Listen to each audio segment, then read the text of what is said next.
É uma alegria, pastor, o senhor está na sua casa, o senhor pode apresentar o seu material e que Deus te use como usou das outras vezes. Mais uma vez, vamos aplaudir o Senhor na vida dele.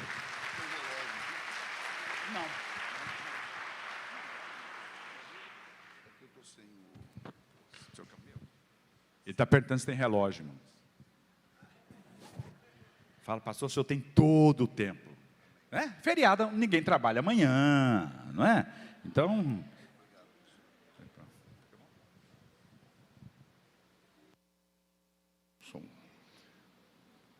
Meus irmãos, minhas irmãs, com alegria, eu cumprimento a todos com a paz do Senhor. Amém. Antes que eu leia o texto sagrado, antes que nós leiamos o texto sagrado e eu passe a compartilhar a palavra que o Senhor tem colocado em meu coração para esta manhã tão especial de domingo, eu quero que os irmãos saibam de minha alegria, de minha gratidão a Deus, pelo privilégio que Ele, por sua graça, me concede, de retornar a esta tão querida, abençoada e abençoadora igreja, e poder compartilhar e desfrutar de momentos tão especiais como este. Eu confesso que eu estava com saudade, quando o pastor de vocês foi ali para me receber, meu coração se encheu de alegria, porque de verdade eu estava com saudade de estar com o vosso pastor e também de estar com vocês.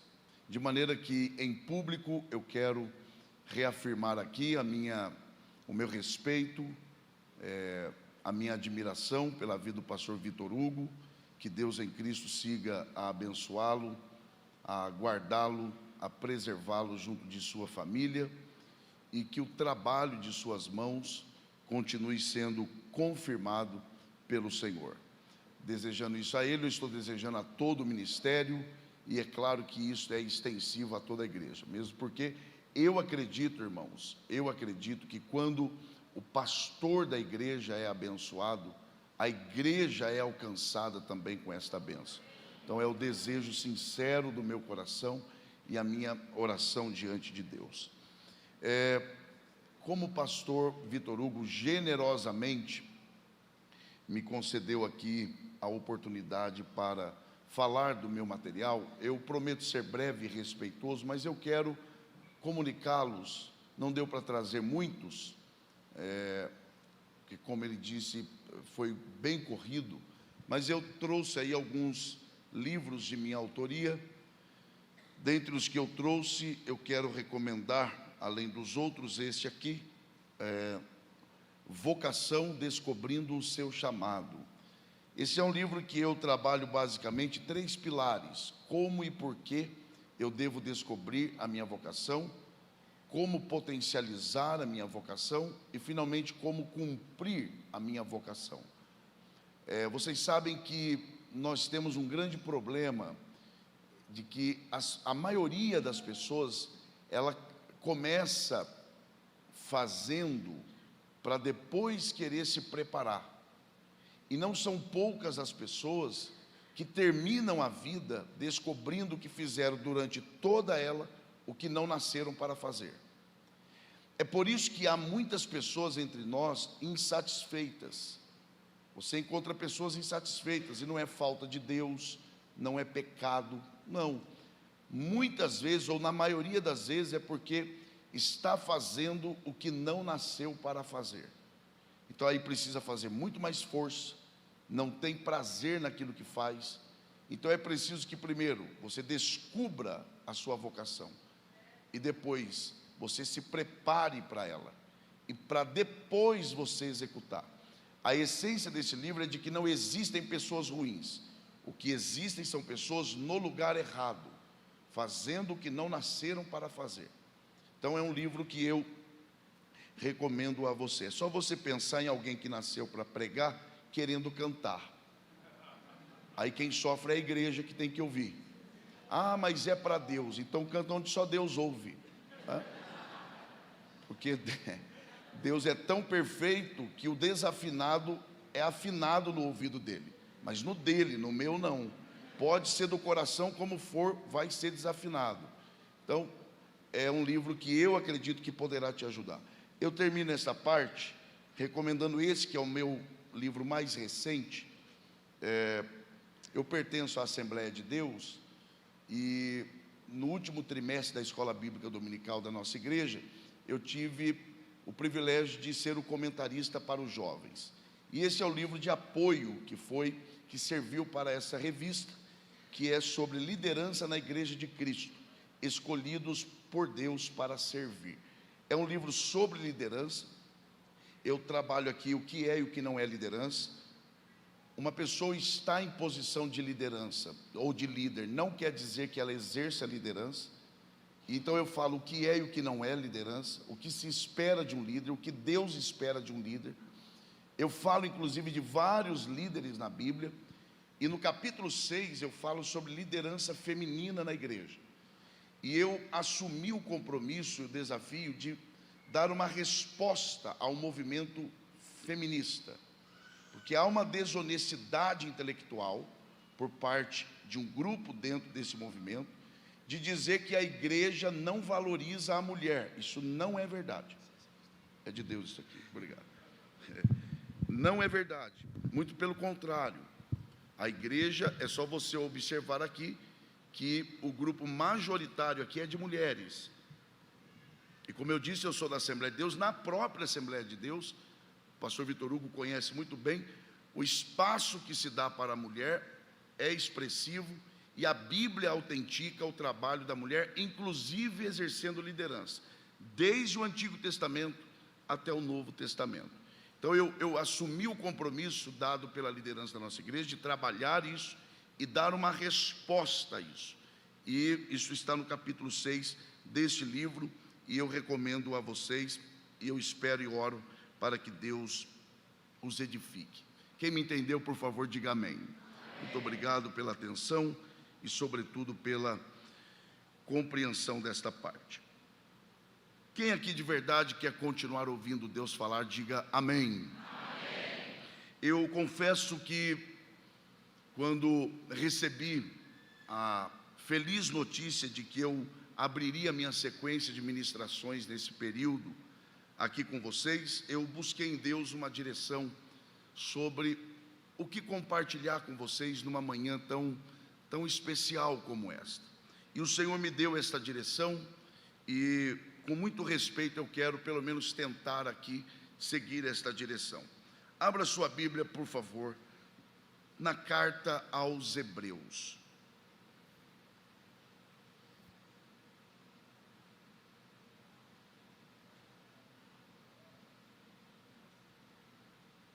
Quando você encontrar a carta aos Hebreus, localize aí, por favor, o capítulo de número 11.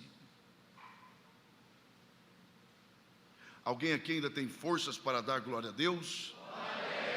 Alguém aqui ainda tem pelo menos um motivo para dizer aleluia? Aleluia. Que bom. Hebreus capítulo 11. E nós leremos somente o versículo de número 1. Você que encontrou Hebreus capítulo 11 e versículo de número 1, por favor se manifeste dizendo graças a Deus. A palavra do Senhor diz assim: ora, a fé é o firme fundamento das coisas que se esperam e a prova das coisas que se não veem. É um versículo só, é curto, é poderoso. Vamos ler juntos de forma bem pausada, para nós fixarmos em nossos corações. Vamos lá, eu conto até 3. 1, 2, 3. Ora, a fé e a prova. E os que podem, digam amém. Muito obrigado, e que Deus, por graça, mais uma vez, abençoe a exposição de sua palavra. Esse é um texto extremamente conhecido de todos nós, e eu arrisco dizer de todos nós. Eu diria que esse é um texto clássico da Bíblia. É um daqueles textos mais amados, apreciados, lidos e também pregados pelos pregadores. De maneira que eu abro aqui a minha participação reconhecendo que, em certo nível, nós estamos familiarizados, eu diria mais, até acostumados com esse texto. Isso é tão verdade que quando eu mencionei que nós leríamos o capítulo 11 de Hebreus, é bem provável que boa parte de vocês já assimilou que nós leríamos alguma coisa relacionada à fé, o que prova que nós estamos acostumados com esse texto. Porém, se nós queremos, meus irmãos, de verdade, pelo menos aqui tentar entender primeiro por que esse texto está aqui escrito desta forma. Por quê? Em segundo lugar, para que o Espírito de Deus inspirou o escritor desta carta a escrever e a dar uma definição, a conceituar, a dizer o que é a fé. Então, por que está aqui e para que esse texto está aqui disposto desta forma? Para tentarmos entender isto e darmos uma resposta a essas perguntas, é preciso trilharmos pelo caminho correto da interpretação desse texto. E o primeiro passo nesta direção não é olharmos para o texto. Aliás, esta é uma tendência que nós temos, que precisamos ter cuidado. Geralmente nós lemos um texto e nos apegamos apenas àquilo que lemos.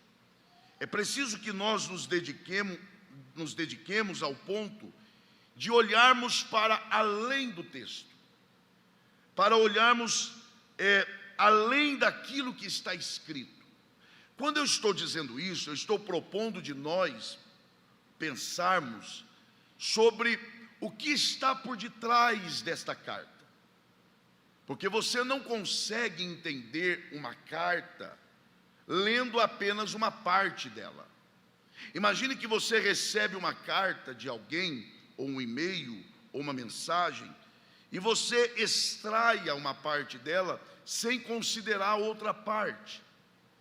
Isso é impossível. Eu diria, inclusive, isso é até perigoso, porque você pode descontextualizar a mensagem e interpretá-la de forma equivocada e coisas ruins acontecerem.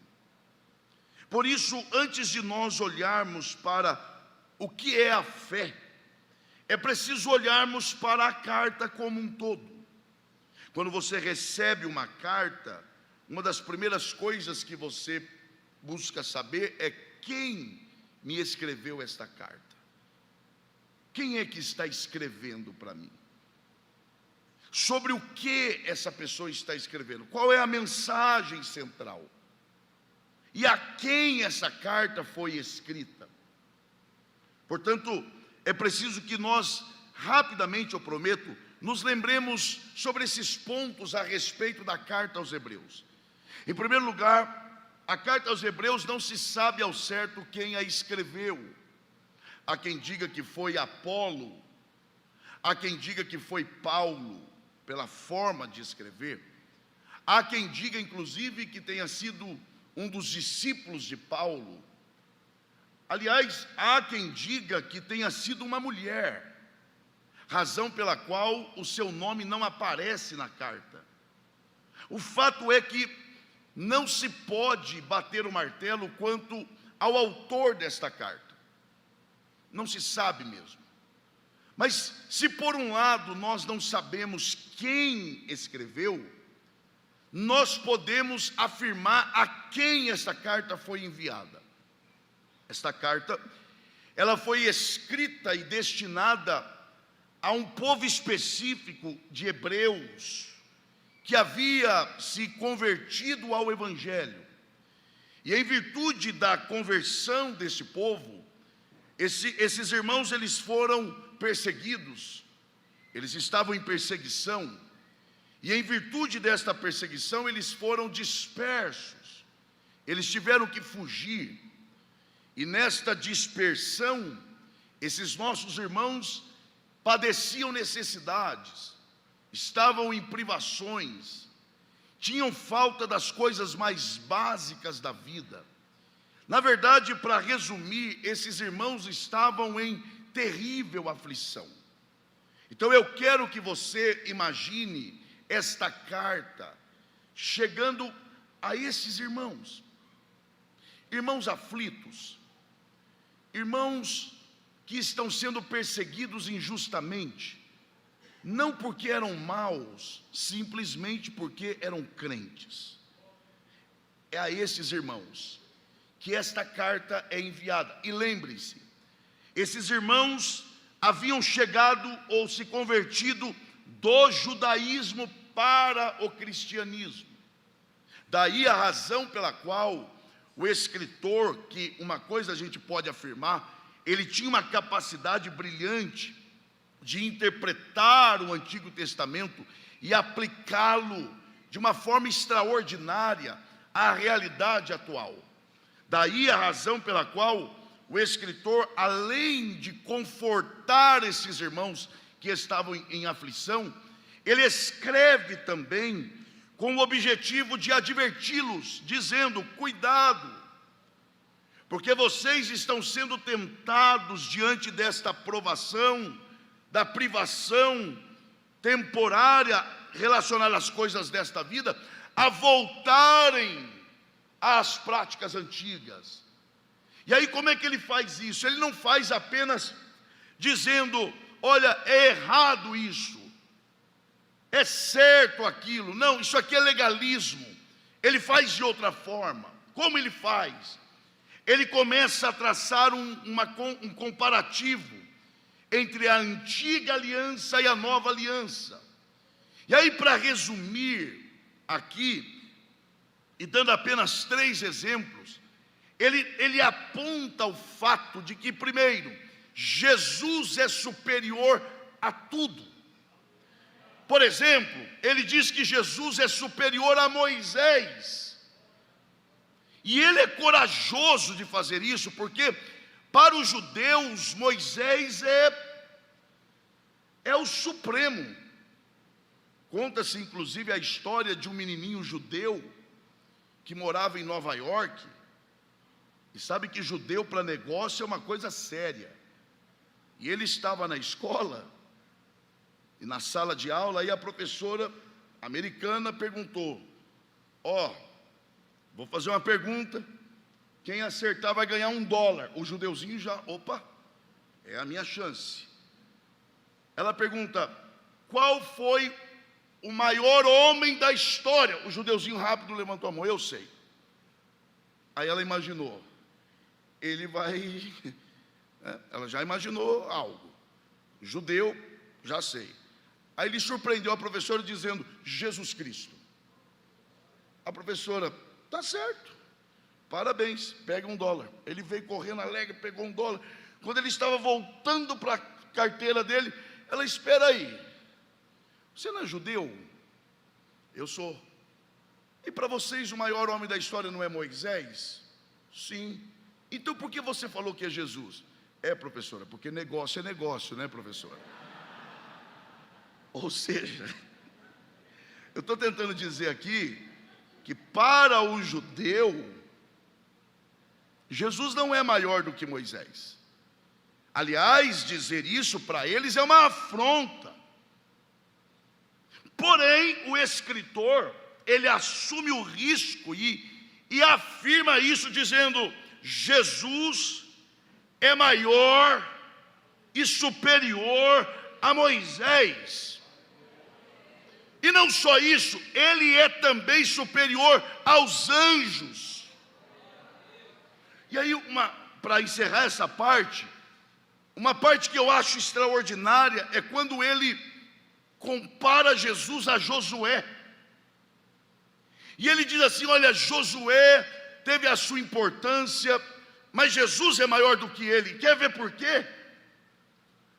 Porque Josué foi capaz de introduzir os vossos pais no descanso, mas não foi capaz de introduzir o descanso no coração dos seus pais. Porque uma coisa é introduzir o povo no descanso, outra coisa é introduzir o descanso no povo. Porque embora Israel tenha entrado na terra, eles nunca tiveram paz, porque tiveram angústias e tiveram que guerrear sempre. E aí ele diz, mas Jesus é diferente. Jesus não só nos prometeu nos introduzir no descanso eterno, mas como agora já, Ele introduz o descanso no nosso coração. E mesmo em meio às maiores adversidades, o crente ele pode descansar o coração em Deus. Então,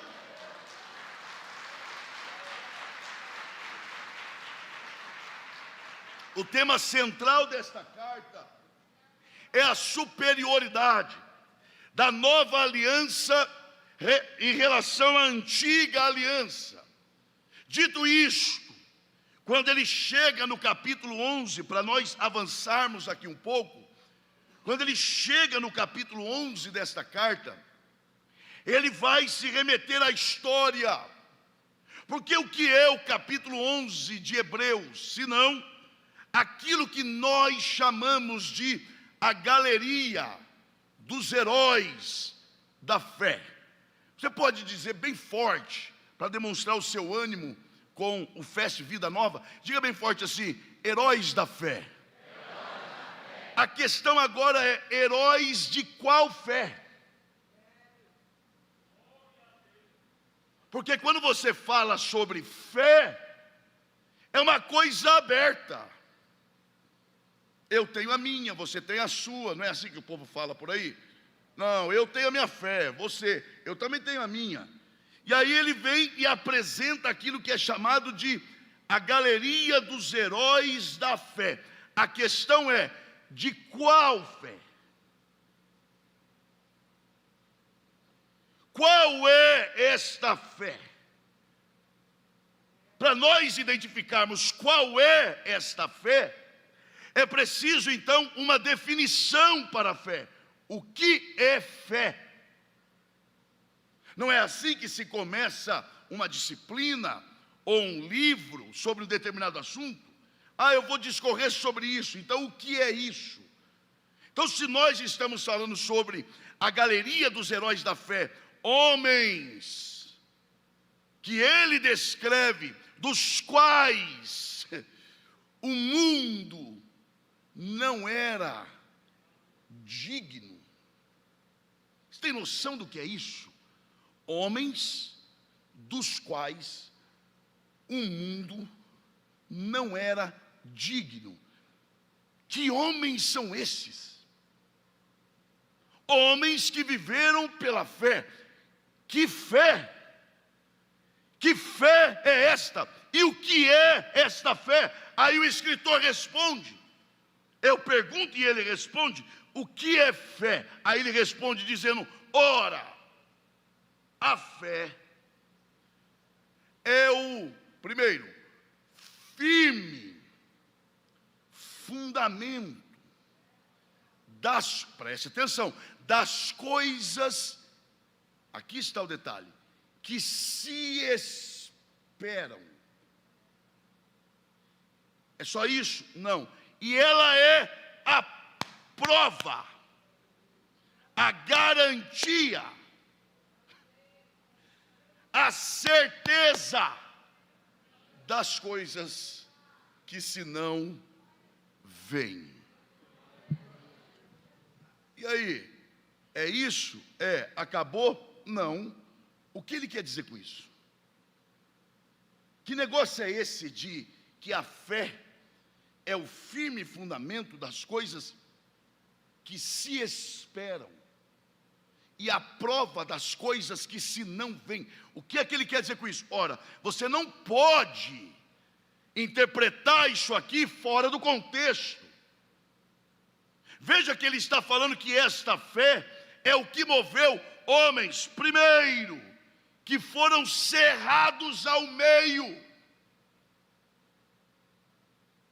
Homens que por causa dessa fé andaram errantes pelo caminho. Homens que por causa dessa fé viveram escondidos em cavernas. Homens que por causa dessa fé foram capazes de abrir mão de suas próprias vidas. Que fé é essa? Que negócio é esse que leva uma pessoa a abrir mão de si mesmo? Esse é o ponto. E aí aqui cabe uma pergunta, porque lembre-se, o que move a vida não são as respostas, são as perguntas. Se você quer uma boa resposta, elabore uma boa pergunta. E a próxima pergunta aqui é, preste atenção nisso, em que tempo a fé opera o seu poder? Eu repito a pergunta. Em que tempo a fé opera o seu poder? Tem que olhar para o texto. E aí nós vamos ler até a gente entender. Ora,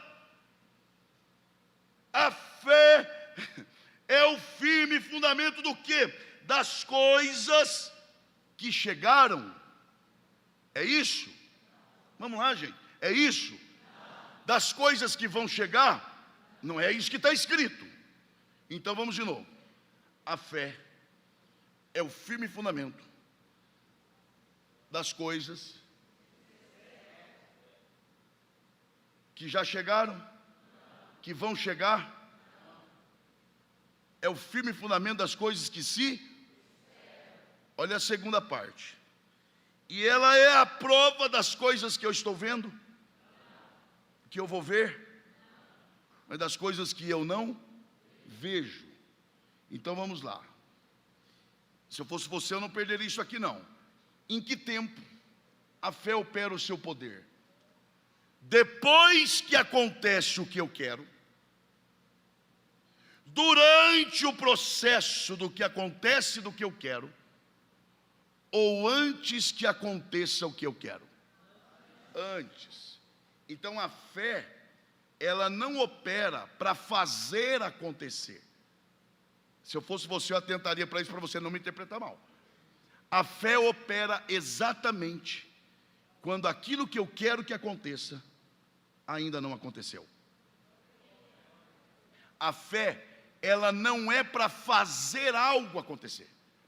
A fé é algo para me dar condições de me comportar quando o que eu quero que aconteça ainda não aconteceu.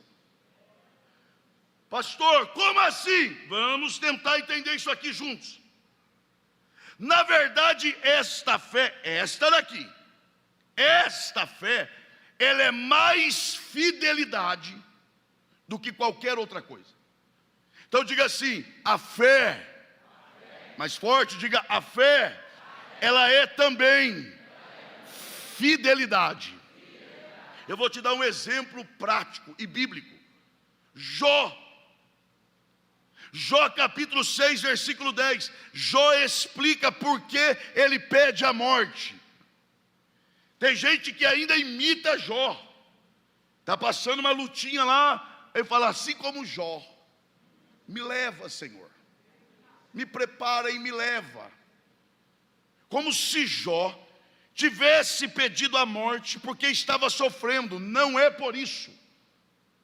Jó capítulo 6, versículo 10 deixa claro qual é o motivo pelo qual ele pede a morte. Não é porque ele está sofrendo. Jó, como ser humano, ele antevê que o seu sofrimento é tão agudo que ele percebe que se continuasse sofrendo naquela toada, ele negaria ao Senhor. Então ele se antecipa e ele diz ao Senhor: ó Deus, eu prefiro que o Senhor me mate do que eu negar o teu nome. Ou seja, ele diz: eu prefiro morrer, eu prefiro perder a minha vida do que te desonrar. O que é isso? Isto é fé. Ou seja, a fé. E aí eu preciso que você participe para nós entendermos esse negócio. Diga bem forte para ser uma vez só, por favor. Diga assim: a fé não é a certeza de que tudo vai dar certo. Diga: a fé é o que me dá condições de continuar acreditando que Deus é Senhor, mesmo quando tudo está errado. Isso é fé. Quando tudo está fora do lugar, a fé me ajuda a dizer: Ele ainda é Deus. Quando nada do que eu quero acontece, a fé me ajuda a dizer: Ele ainda é Deus, e eu o adorarei para sempre. Se você crê nessa palavra, aplauda ao Senhor, dando melhor glória a Deus que você pode. Querem ver que isso é verdade? O apóstolo Paulo, ele trabalha essa questão da fé. Por exemplo, quando Paulo, ele aborda sobre as armas espirituais, as armas que devemos usar em nossa batalha, que não é carnal, mas é espiritual. E aí ele fala de várias armas. E aí eu peço que você imagine: de que adianta ter a arma certa se não souber usá-la? É só você pensar. Imagine uma faca de cozinha bem afiada nas mãos de uma boa cozinheira, 10h30, 11 horas da manhã de um domingo como esse. É a certeza de que alguma coisa boa vai acontecer. Agora imagine essa mesma faca na mesma casa, mas nas mãos de uma criança de 2 anos. É a certeza de uma tragédia, mas é a mesma faca. A grande diferença é que uma pessoa sabe usar e a outra não sabe. De que adianta termos armas à nossa disposição se não soubermos usá-la? E aí Paulo escreve aos Efésios ensinando sobre essas armas e como devemos usá-las. E aí ele fala, por exemplo, sobre a couraça da justiça, a sandália da preparação do Evangelho, o capacete da salvação. E aí ele chega num ponto que ele fala de outras 2 armas poderosas, vitais nessa batalha. E ele fala sobre a palavra, que ele chama de a espada do Espírito.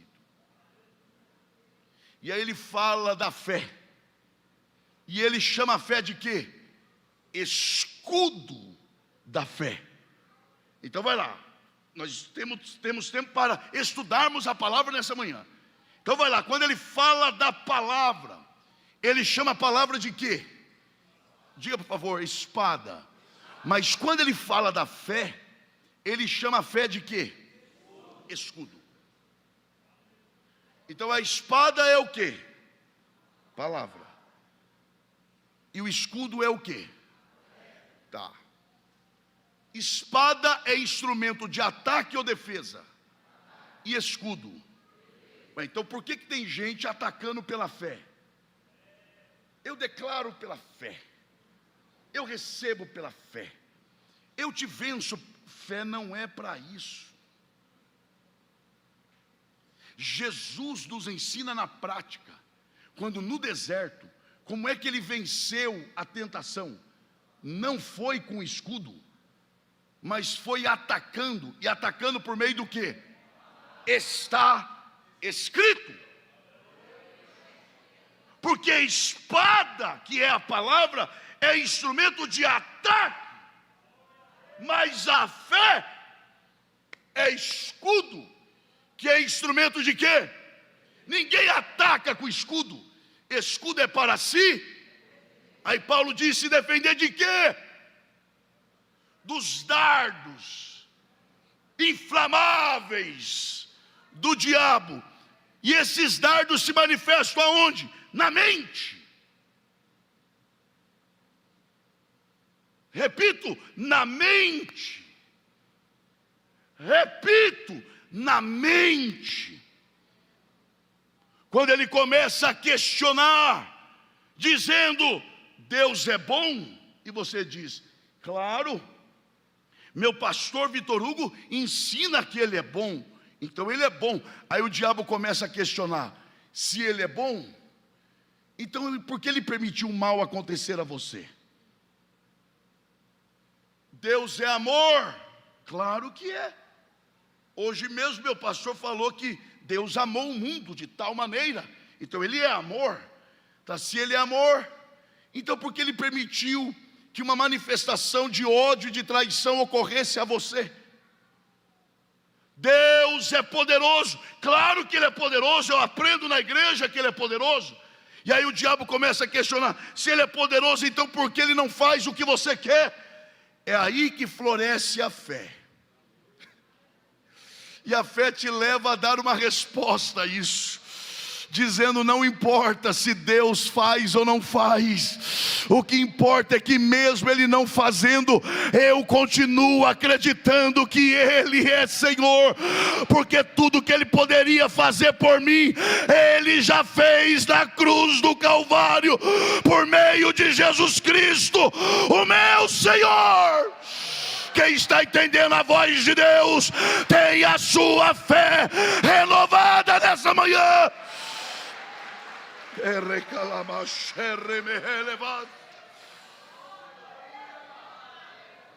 A fé floresce nesse ambiente. A fé te dá condições de vencer a esse sistema que questiona Deus, que é inimigo de Deus. Não é isso que João, na sua carta, escreve, dizendo, e esta, eu amo esse texto, e esta é a vitória que vence o mundo.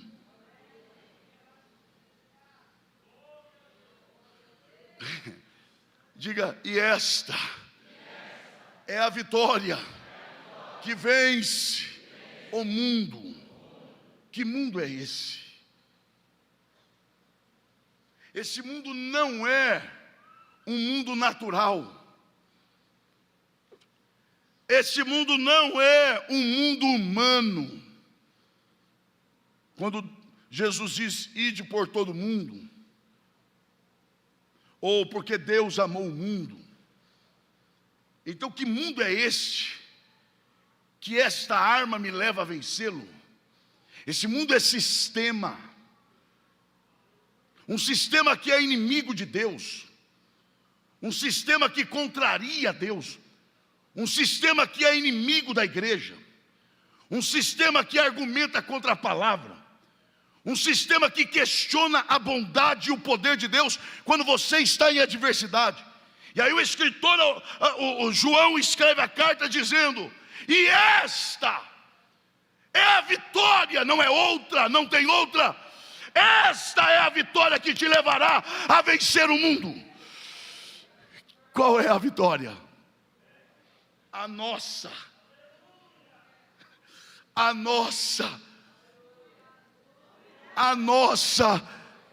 fé. Onde está a mão que você levanta para adorar ao Senhor? Eu vou pedir que você, com respeito, é claro, mas com fervor e verdade, toque o ombro da pessoa que está perto de você, se você se sente à vontade para isso, e diga para essa pessoa, esta é a única arma capaz de te levar a vencer esse sistema que se opõe a Deus, que questiona a bondade de Deus. E esta arma que vence o mundo é a nossa fé. A nossa fé.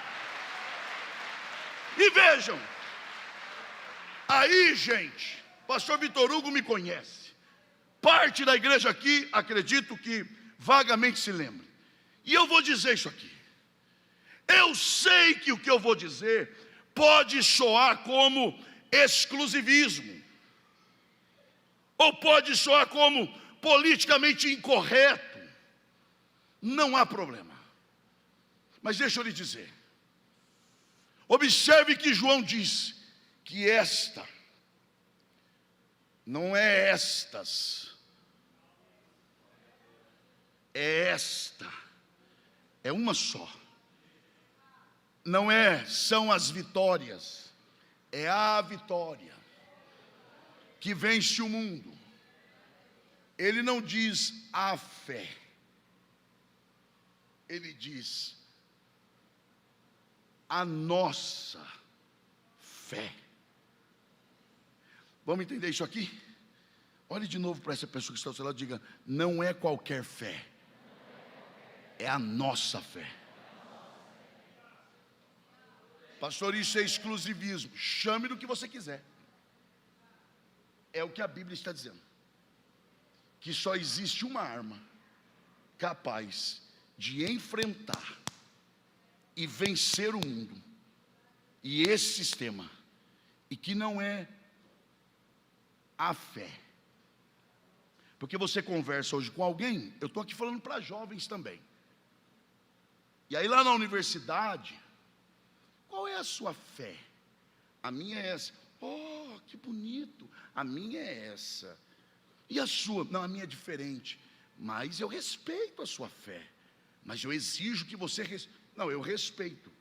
Agora, essa fé não vence o mundo. Eu sei que soa destoado, né? Mas é isso. João está dizendo que a única arma que é capaz de enfrentar e ser bem sucedido a este mundo não é qualquer fé, é a nossa fé. A grande questão agora é: de onde vem esta fé? Quem é a fonte desta fé? Sabe quem responde? O escritor aos Hebreus, no capítulo 12, que é a sequência do 11, porque olha como ele abre o versículo 1 do capítulo 12. Portanto, nós também. Essa expressão portanto aqui é com base no que lemos antes. Quem me ouve aqui, diga amém. Amém. E o que é que nós lemos antes? A galeria dos heróis de quem? Ele diz: então você que leu sobre esse pessoalzinho aí que veio antes, esse grupinho aí, dos quais o mundo não era digno, portanto nós também, pois, olha agora, que estamos rodeados de uma tão grande nuvem de testemunhas.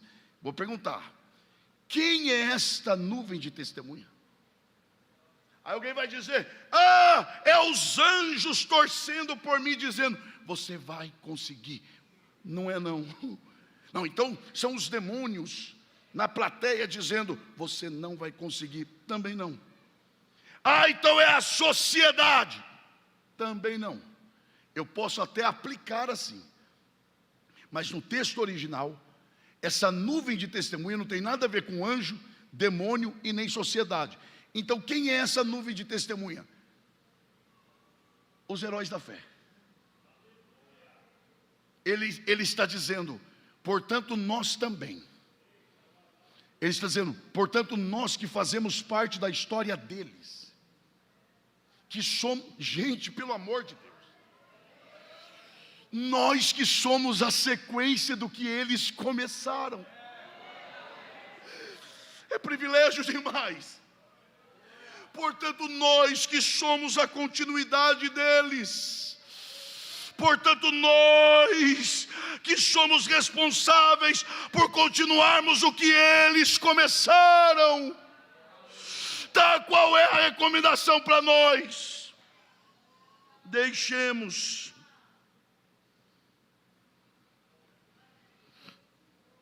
duas coisas: todo o embaraço e o pecado. Porque ninguém começa pecando, começa se embaraçando. Mas você crê que Deus está falando aqui?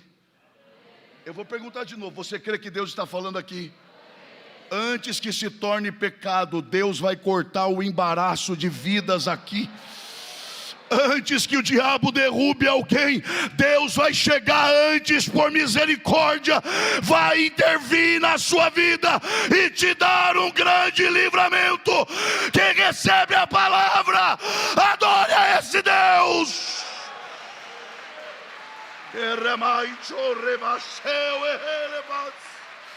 Eu sinto a graça de Deus aqui.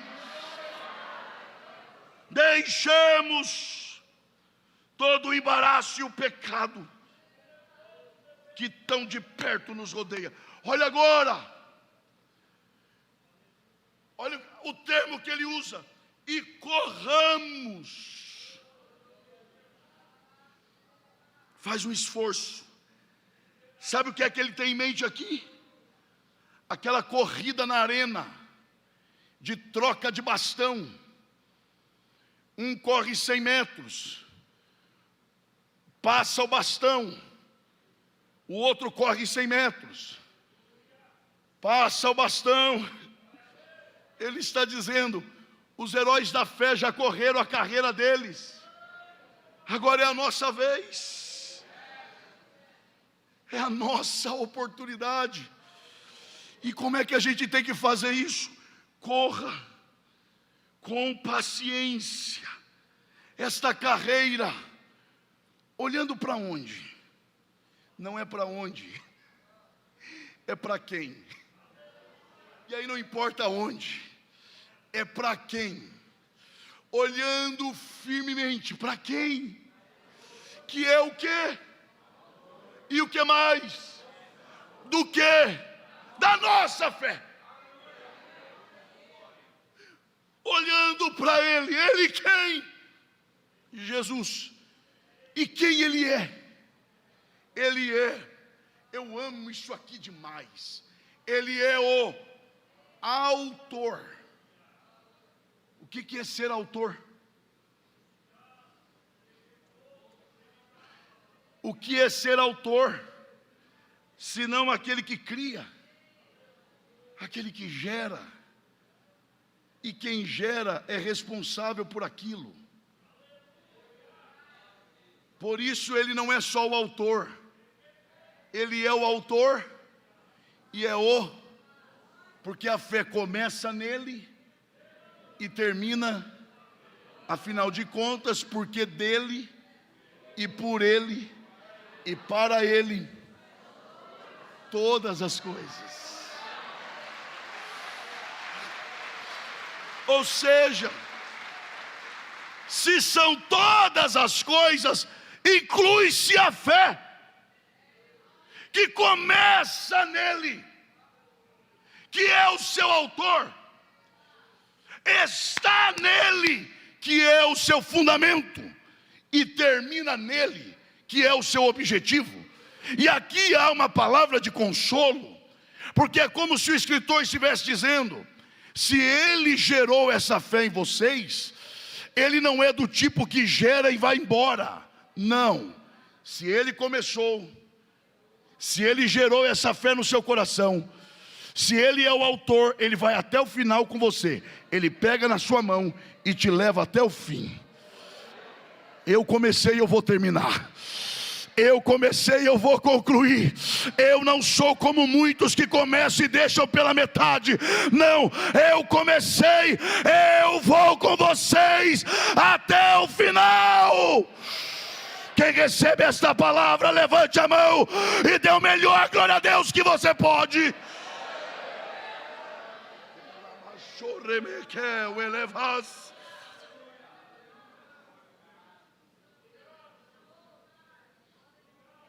Você se sente à vontade para ser uma bênção mais uma vez para alguém que está perto de você? Quem se sente à vontade, diga amém. Então diga para essa pessoa: Jesus, não é do tipo que gera fé e te deixa andando sozinho. Ele gera, te pega pela mão e te leva até o final. Porque Ele é o autor e Ele é o consumador da fé.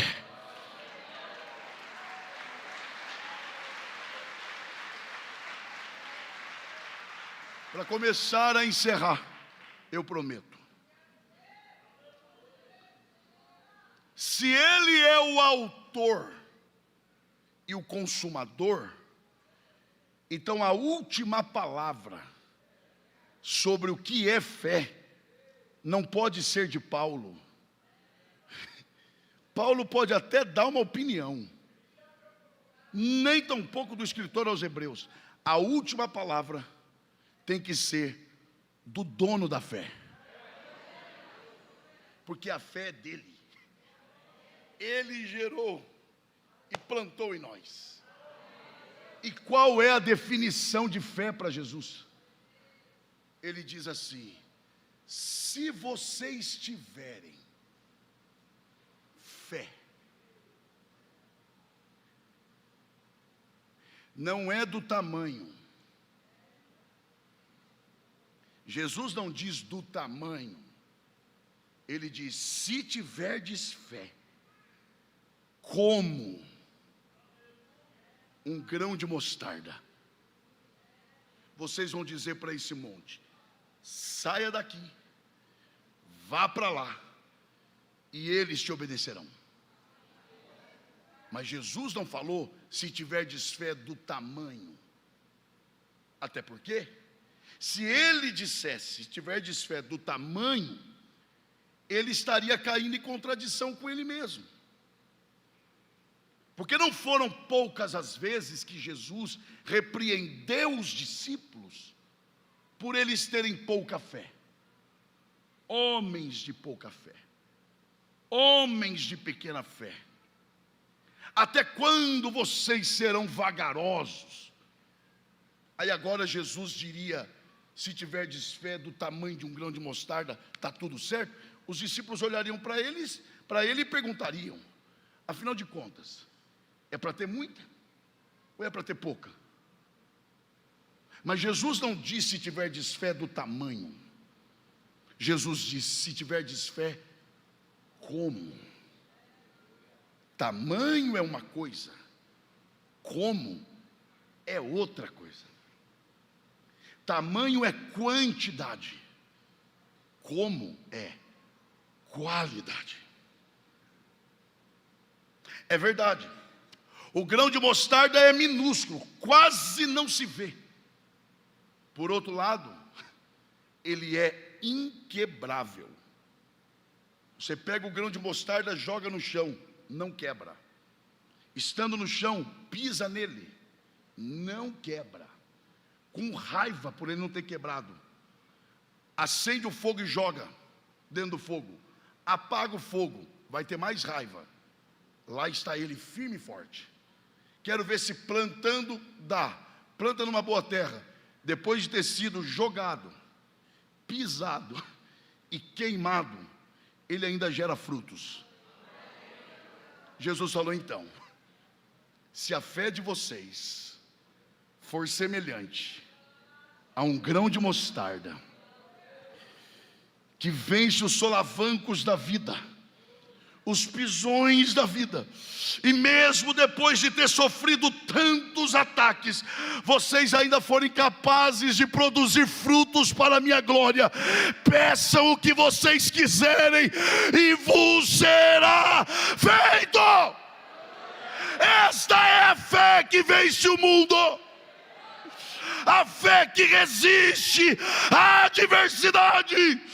O Senhor está ministrando ao meu espírito. Há pessoas aqui no limite da angústia, no limite da adversidade, mas Deus te trouxe aqui para te dizer: eu renovo a tua fé, eu renovo a tua fé.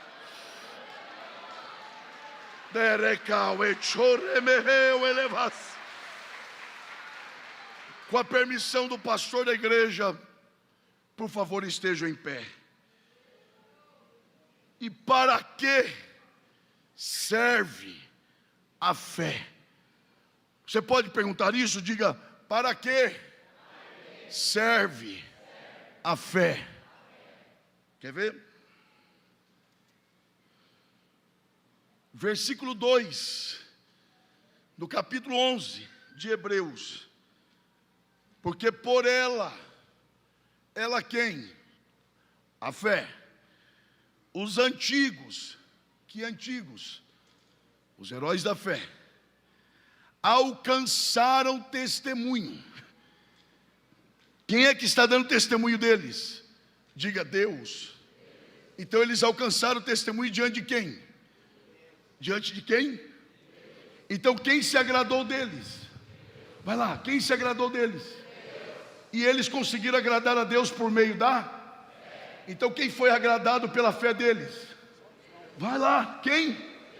E não eles. A gente tem que ler. Versículo 4. Pela fé ofereceu a Deus, Abel ofereceu a quem? A Deus. A oferta foi oferecida a quem? E Deus recebeu? Sim. E recebeu por quê? Por causa da? Então a fé agradou a quem? Para encerrar, versículo 6. Ora, fechei a Bíblia. Sem fé é impossível agradar a quem? Então a fé existe para agradar quem? Então a fé não trabalha para mim.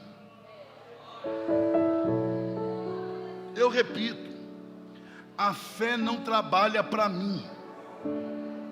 A fé não é um recurso meu. A fé é um recurso que Deus nos deu, pelo qual nós podemos materializar a vontade dEle na terra. Oh, glória a Deus. Pela fé, mesmo em meio às lutas, você consegue agradar a Deus. Porque mesmo na hora da pressão, mesmo na hora que você quer espraguejar, quer gritar, quer reclamar, a fé floresce e te leva a dizer como Abacuque: pode faltar o mantimento, a figueira pode secar, os frutos podem mentir, todavia eu me alegrarei no Senhor. Quem deseja esta fé de verdade? Quem deseja esta fé? Olhe para a pessoa que está perto de você e diga: não é qualquer fé, é a nossa fé. Diga: então, se é a nossa fé, eu vou orar por você e você vai orar por mim agora. E Deus vai fortalecer a nossa fé agora. Comece a orar pelo teu irmão aí. Você consegue orar pelos outros? Ou quando ora só consegue pedir para si? Comece a orar. Peça para Deus renovar a fé do teu irmão. Você não tem noção do que ele possa estar passando. Você não tem noção do que ele possa estar enfrentando. E talvez são coisas que ele não possa nem te falar. Oh, glória a Deus. Mas a sua oração vai alcançar o trono de Deus. E pelo poder da palavra, a fé vai ser renovada, e o teu irmão vai ser sustentado em meio à provação. Oh, pelo poder da palavra, tenha a sua fé